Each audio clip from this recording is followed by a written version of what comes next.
വാഴത്തണ്ട് മുളകൂട്ടിലൊക്കെ ചൊല്ലിത്തരേൻ.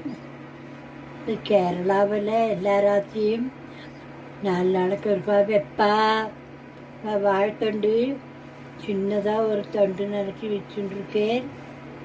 சொறுபருப்பு ஒரு கப்பு, தேங்காய் 1 கப்பு, இதுக்கு 2 உளுத்தம்பருப்பும் 1 மிளகாபத்திலும் வறுத்து சீராத்தையும் போட்டு தேங்காயும் போட்டு அரைச்சி வச்சுக்கணும். பருப்பு அணைச்சாச்சு.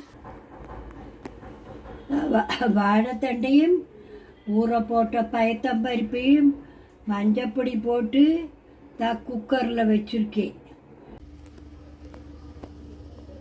அதை எந்தாச்சு உளுத்தம்பருப்பு தாளிக்கணும். கூட்டம் தாளிக்க போகிறது